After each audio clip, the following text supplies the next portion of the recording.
Hey you guys, welcome back.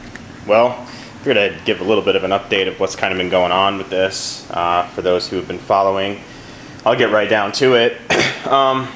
Recently, last few days ago, when I had the radiator cap off of this, I had noticed I had a lot of brown corrosion type coolant in there, which was probably just from me making the mistake of just using plain water. So I decided to flush the entire radiator out, and when I went to do that, stupid me, I did check to make sure that there was no pressure in the system. The engine was about 160 degrees, and sounded like all the pressure had been relieved, and then I went to go proceed to pull the cap off completely, and kaboosh, the entire nice pretty engine was completely doused in a rust water bath of coolant and rust water. Needless to say, that was a pretty fun time for me.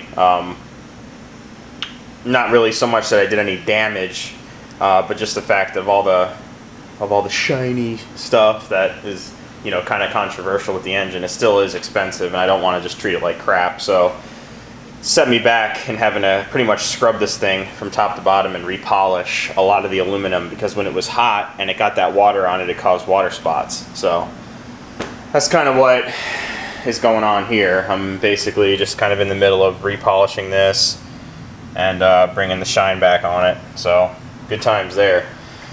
But I thought it was kind of cool, since I had to pull the valve cover, to kind of check out kind of what's been going on in the engine since it's been, you know, run for the first time for a few trips. So I figured I'd just kind of share the footage with you guys and just kind of show you how clean everything is inside the valve train. The Scorpion roller rockers are perfectly clean and smooth, no valve issues or bends or misalignment of any sort with the pedestals, which is a really good thing. Gaskets, nice, no uneven wear pattern or anything there. Everything is cool.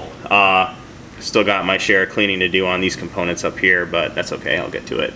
Another issue I wanted to kind of note that I had with the engine is that after about a 15 to 20 mile ride, a nice ride, by the way, I had left the engine off for approximately 15 to 20 minutes, and lo and behold, had a vapor lock issue from what I can find out from my research here. So that's basically, in a nutshell, it means, you know, when you turn your car off and it sits, say it's operating at 180 degrees, well, when you turn it off and it sits, it could climb up to 190, 200 degrees inside the engine bay, which basically causes the alcohol in the gasoline to start to kind of vaporize. So your volatility rate kind of decreases at that point, and it makes it very difficult for it to combust when it's being put into the engine. It's just too hot. Well, what I decided to do as a check and remedy is, that up there, is I added a phenolic spacer in between the nitrous plate and the carburetor itself, which I will do a zoom in on right here. You can see it there. You see where it says Zex, that black phenolic plasticky spacer now is in between the billet block, the base of the carburetor, and the aluminum. So what I'm hoping will happen in theory is I can prevent a lot of the vapor locking. Get a light in here so you can see. I can prevent a lot of the potential for vapor lock by essentially eliminating a lot of the heat transfer that goes on between this piece here and this billet aluminum piece here. So you got the EnduraShine finish on the intake manifold, which is an EnduraShine on the inside, transferring heat into the Zex plate, which was then transferring heat into the carburetor. So this also brings the carburetor up about 3/4 of an inch away from the heat source, which is the engine. So I'm hoping that helps.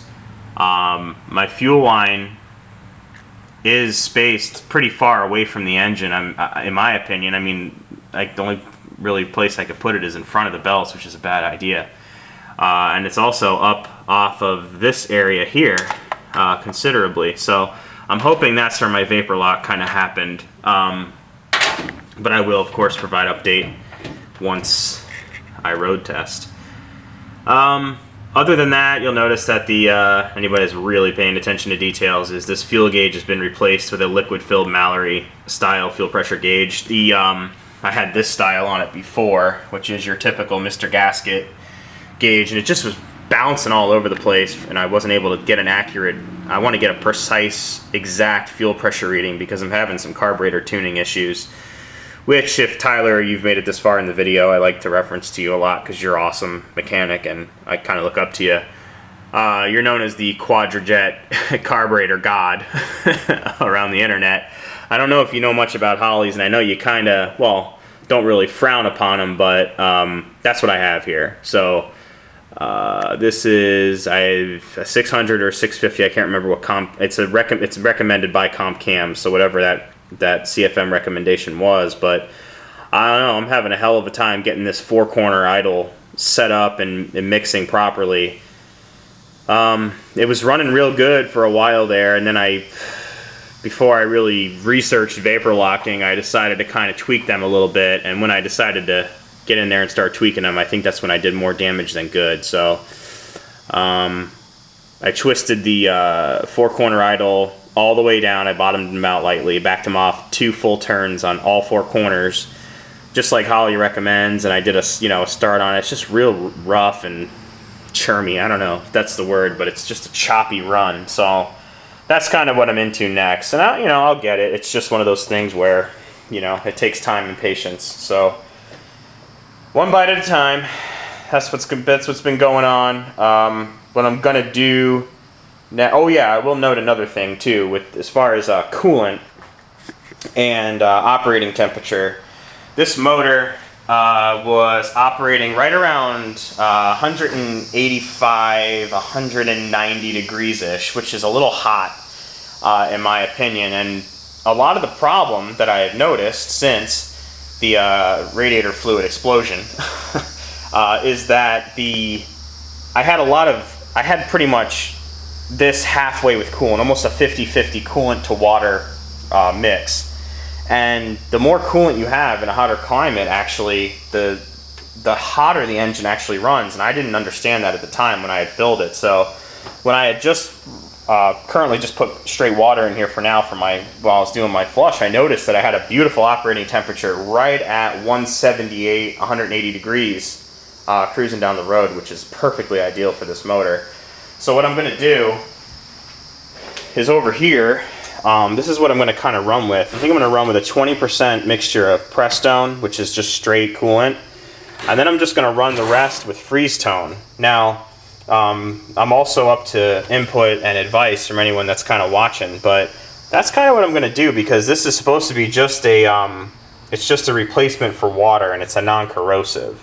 So it basically just kind of says to just use instead of water. So that's kind of what I was going to run with. And then in addition to all of that, I'm going to run with some water wetter. So the thing about water wetter is they're saying just water and water wetter, they got an operating temperature of 202 degrees. This is pretty much where I was at before, 50% glycol, 50% water without the water wetter. So I mean, I was up around 200. The 50-50 water wetter, 220. Water only is 220, and then water wetter is 202. So what I'm thinking is just a little bit of coolant for the lubricative property, even though this has lubricant in it.